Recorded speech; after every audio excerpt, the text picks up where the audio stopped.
नमस्कार, मी अमोल मोरे आणि आपण पाहतात बीज डंका. जागतिक अर्थव्यवस्थेच्या बदलत्या चित्रात आजचा दिवस अत्यंत महत्त्वाचा ठरत आहे. पश्चिम आशियातील तणाव, तेलाच्या किमतीची उसळी, शेअर बाजारातील मोठी तेजी आणि धातू बाजारातील चढ उतार या सगळ्या घडामोडींचा थेट परिणाम भारतावर होताना दिसत आहे. चला तर मग सुरुवात करूया आजच्या सर्वात मोठ्या बातमीपासून. अमेरिका, इस्रायल आणि इराण यांच्यात सुरू असलेला संघर्ष दिवसेंदिवस अधिक गुंतागुंतीचा बनत चालला आहे. हा केवळ लष्करी संघर्ष नाही, तो आर्थिक, राजनैतिक आणि ऊर्जा सुरक्षेशी संबंधित मोठा प्रश्न हा बनला आहे. या पार्श्वभूमीवर भारताचे पंतप्रधान नरेंद्र मोदी यांनी संसदेत महत्त्वाचे विधान केले आहे. त्यांनी स्पष्टपणे सांगितले की या जागतिक तणावाच्या काळात देखील भारताची अर्थव्यवस्था मजबूत स्थितीत आहे. पण या विधानामागील वास्तव समजून घेणं अत्यंत आवश्यक आहे. सर्वप्रथम या संघर्षाचा थेट परिणाम कुठे होत आहे? तर उत्तर आहे ऊर्जा पुरवठा.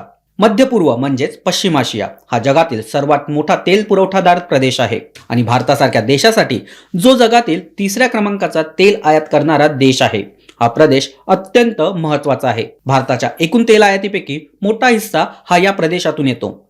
विशेषतः होर्मुझ समुद्रधुनी ही जगातील सर्वात संवेदनशील तेल वाहतूक मार्गिका मानली जाते. या मार्गातून सुमारे 20% जागतिक तेल वाहतूक होते.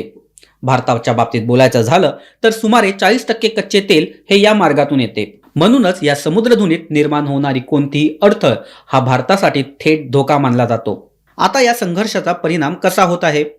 पहिला परिणाम, तेलाच्या किमती वाढत आहेत. जेव्हा तणाव वाढतो तेव्हा बाजारात अनिश्चितता निर्माण होते. पुरवठा कमी होण्याची भीती ही निर्माण होते आणि त्याचा थेट परिणाम किमती वाढतात. सध्या तेलाचे दर हे $100 पुढे गेले आहेत आणि त्यामुळे आणि पुढील काळात आणखी वाढण्याची शक्यता ही व्यक्त होत आहे. दुसरा परिणाम, महागाई. भारतामध्ये इंधन दर वाढले की सर्वच वस्तू महाग होतात, कारण वाहतूक खर्च वाढतो, उत्पादन खर्च वाढतो आणि शेवटी ग्राहकावर त्याचा भार पडतो. अन्नधान्य, दैनंदिन वस्तू आणि सेवा सर्वच गोष्टी महाग होतात. तिसरा परिणाम, रुपयावर दबाव येतो. तेल आयात करण्यासाठी डॉलर लागतो. डॉलर महाग झाला की रुपया कमजोर होतो. रुपया कमजोर झाला की आयात खर्च वाढतो आणि पुन्हा महागाई वाढते. चौथा परिणाम, गुंतवणूक. जागतिक तणाव वाढला की गुंतवणूकदार सुरक्षित पर्याय शोधतात. ते इमर्जिंग मार्केटमधून पैसे काढतात. भारतासारख्या देशांमध्ये परकीय गुंतवणूक कमी होऊ शकते. याचा परिणाम शेअर बाजारावर स्पष्टपणे दिसून येतो. आता प्रश्न, या सर्व धोक्यांमध्ये भारत किती तयार आहे? पंतप्रधान नरेंद्र मोदी यांनी सांगितलं की भारताची आर्थिक पायाभूत स्थिती मजबूत आहे. यामागे काही महत्त्वाचे घटक आहेत. पहिला घटक, ऊर्जा साठा. भारताकडे सध्या 5.3 दशलक्ष मेट्रिक टन धोरणात्मक पेट्रोलियम साठा उपलब्ध आहे. हा साठा आपत्कालीन परिस्थितीत वापरता येतो. याशिवाय हा साठा आणखी 6.5 दशलक्ष मेट्रिक टनांनी वाढवण्याचे काम हे देखील सुरू आहे. याचा अर्थ भारत हा भविष्यासाठी तयारी करत आहे. दुसरा, खताचा पुरवठा. भारत हा कृषीप्रधान देश आहे. खरीप हंगाम अत्यंत महत्त्वाचा असतो. सरकारने यासाठी खताचा पुरवठा सुनिश्चित केला आहे. यामुळे अन्न उत्पादनावर कोणताही परिणाम होणार नाही. तिसरा घटक, कोळसा साठा. भारत अजूनही 75% वीज कोळशावर तयार करतो. म्हणूनच कोळसा हा ऊर्जा सुरक्षेसाठी मुख्य आधार आहे. चौथा घटक, आर्थिक वाढ. भारताचा विकास दर 6.6% आसपास राहण्याचा अंदाज हा वर्तवण्यात आला आहे. ही जगातील सर्वात वेगाने वाढणाऱ्या अर्थव्यवस्थेपैकी एक आहे. पाचवा, ऊर्जा स्रोताचं विविधीकरण. भारताने केवळ पश्चिम आशियावर अवलंबून राहणे कमी केले आहे. रशिया, अमेरिका आणि इतर देशांकडून तेल खरेदी ही वाढवली आहे. हा एक मोठा रणनीतिक बदल भारताने केला आहे. पण सगळे सकारात्मक आहे का? तज्ज्ञांचे मत थोडे सावध आहे. जर हा संघर्ष दीर्घकाळ चालला तर परिस्थिती बदलू शकते. तेलाचे दर हे $120 ते $150 इथपर्यंत पोहोचू शकतात. जर असे झाले तर भारतासाठी मोठे आव्हान निर्माण होईल. महागाई ही नियंत्रणाबाहेर जाऊ शकते. विकास दर कमी होऊ शकतो. याशिवाय पुरवठा साखळीवर देखील याचा परिणाम होऊ शकतो. जहाज वाहतूक महाग होऊ शकते. इन्शुरन्स खर्च वाढू शकतो. व्यापार मंदावू शकतो. एक महत्त्वाचा मुद्दा म्हणजे भूराजकीय संतुलन. भारताने अत्यंत संतुलित भूमिका घेतली आहे. इराण सोबत संबंध हे ठेवले आहेत. इस्रायल सोबतही संबंध मजबूत आहेत आणि अरब देशांशी सहकार्य हे देखील कायम आहे. ही मल्टी अलाइनमेंट धोरण भारतासाठी फायदेशीर ठरू शकते. दीर्घकालीन उपाय काय? पहिला, नवीकरणीय ऊर्जा, सौर ऊर्जा, पवन ऊर्जा आणि ग्रीन हायड्रोजन यावर भर देणे आवश्यक आहे. दुसरा, इलेक्ट्रॉनिक वाहनं, तेलावर अवलंबित्व कमी करून ईव्ही कडे वळणे गरजेचं आहे. तिसरा, साठवणूक क्षमता. अधिक पेट्रोलियम साठा तयार करणे सध्या गरजेचे आहे. चौथा, देशांतर्गत उत्पादन. ऊर्जा आणि संसाधनाचे स्थानिक उत्पादन वाढवणे आवश्यक आहे. एकूणच पश्चिम आशियातील तणाव हा भारतासाठी एक मोठा इशारा मानला आहे.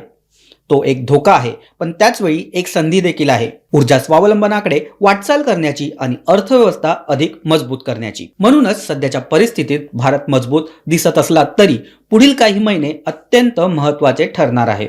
चला तर मग याच नंतर आता पुढील एका मोठ्या अपडेटकडे वळूया. 24 मार्च 2026 हा दिवस गुंतवणूकदारांसाठी दिलासा देणारा ठरला. मागील सत्रात मोठी घसरण झाली होती. भीतीचं वातावरण हे निर्माण झालं होतं. गुंतवणूकदारांमध्ये अस्वस्थता निर्माण झाली होती. पण आज चित्र पूर्णपणे बदललं आहे. सकाळच्या सत्रातच बाजाराने जोरदार सुरुवात केली. सेन्सेक्स तब्बल 1400 अंकांनी वाढला आहे, तर निफ्टी 50 देखील 22,800च्या पुढे गेला. ही वाढ सुमारे 1.5% आसपास होती. पण महत्वाचा प्रश्न, ही तेजी आली कशी? पहिलं कारण म्हणजे जागतिक संकेत सुधारले. अमेरिका इराण तणाव काहीसा कमी होण्याची चिन्ह दिसत आहे. यामुळे जागतिक बाजारात सकारात्मकता आली आहे. आशियाई बाजारात देखील आज तेजी पाहायला मिळाली. याचा परिणाम भारतीय शेअर मार्केटवर देखील पडला आहे. दुसरं कारण म्हणजे कच्च्या तेलाच्या किमतीमध्ये स्थिरता ही आली आहे. तिसरं कारण म्हणजे व्हॅल्यू बाईंग.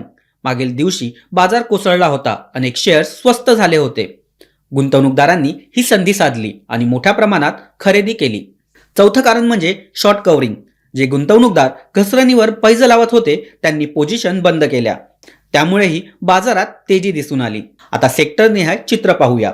बँकिंग क्षेत्र सर्वात मोठा आधार ठरला. HDFC bank, ICICI bank, SBI या मोठ्या शेअर्समध्ये खरेदी आज दिसून आली. IT सेक्टर हा स्थिर दिसला. काही कंपन्यांमध्ये चांगली वाढ झाली.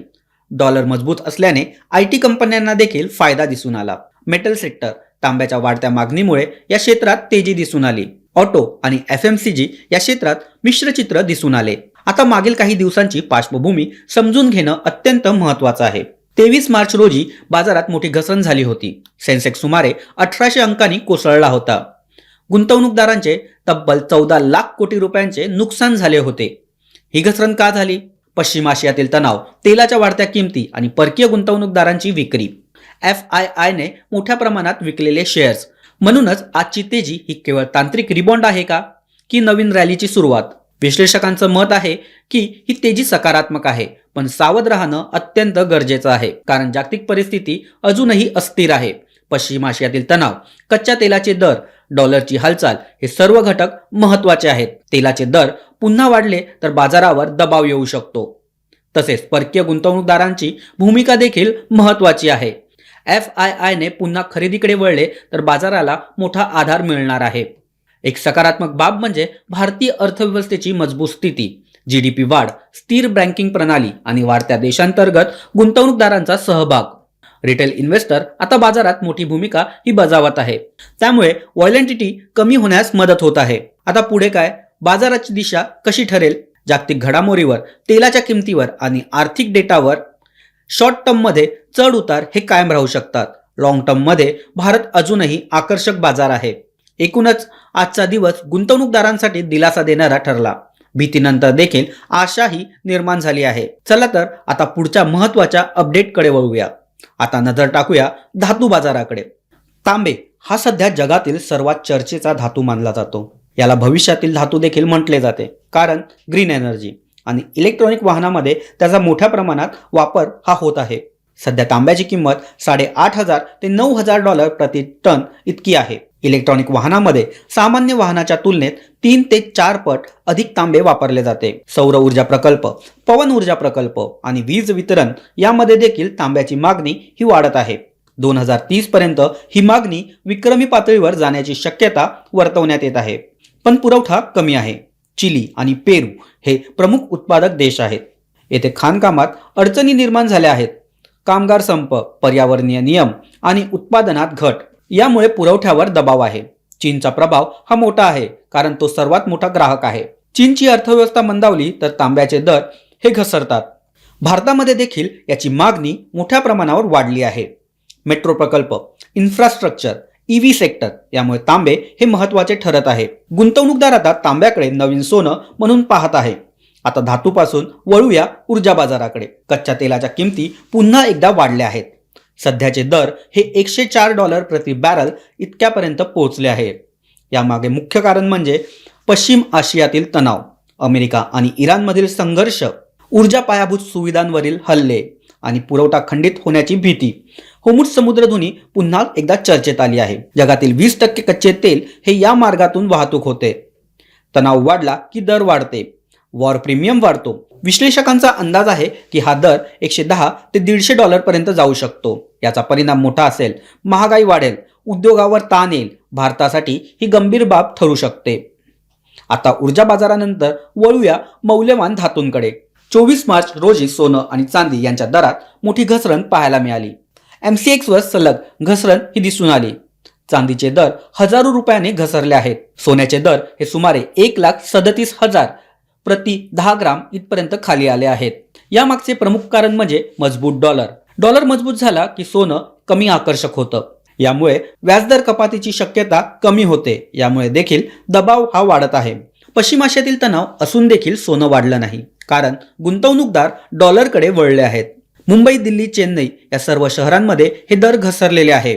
खरेदीदारांसाठी ही संधी असून गुंतवणूकदारांसाठी सावधगिरी बाळगणे गरजेचे आहे. विश्लेषक सांगतात, दीर्घकालीन गुंतवणूक अधिक सुरक्षित आहे. आता या सर्व घडामोडीनंतर एक प्रश्न उभा राहतो, भारताची अर्थव्यवस्था पुढे काय? भारताने ऊर्जा स्रोत विविध केले आहेत. रशिया, अमेरिका आणि इतर देशांकडून आयात ही वाढवली आहे. एका प्रदेशावर अवलंबित्व कमी केलं आहे. नवीकरणीय ऊर्जेवर भर दिला आहे. ही दीर्घकालीन रणनीती ठरू शकते. पुरवठा साखळी मजबूत करणे गरजेचे आहे. साठवणूक क्षमता ही वाढवणे आवश्यक आहे. महागाई नियंत्रणात ठेवणे महत्त्वाचे आहे. जर हे सर्व योग्य प्रकारे झालं तर भारत या संकटातून बाहेर पडू शकतो. आणि आता शेवटी आजचा संपूर्ण आढावा पाहिला तर जागतिक तणाव आहे, पण भारत मजबूत स्थितीत आहे. बाजारात चढ उतार आहे, पण संधी देखील आहे. धोके आहेत, पण तयारी देखील तेवढीच मजबूत आहे. आजचं बिझनेस अपडेट तुम्हाला कसं वाटलं हे आम्हाला कमेंटमध्ये नक्की सांगा. व्हिडिओला लाईक करा, मित्रांसोबत शेअर करा आणि बीज डंका चॅनलला सबस्क्राईब करायला विसरू नका. आणि अशा महत्त्वाच्या अपडेटेड बातम्यांसाठी पुन्हा भेटूया. तोपर्यंत धन्यवाद.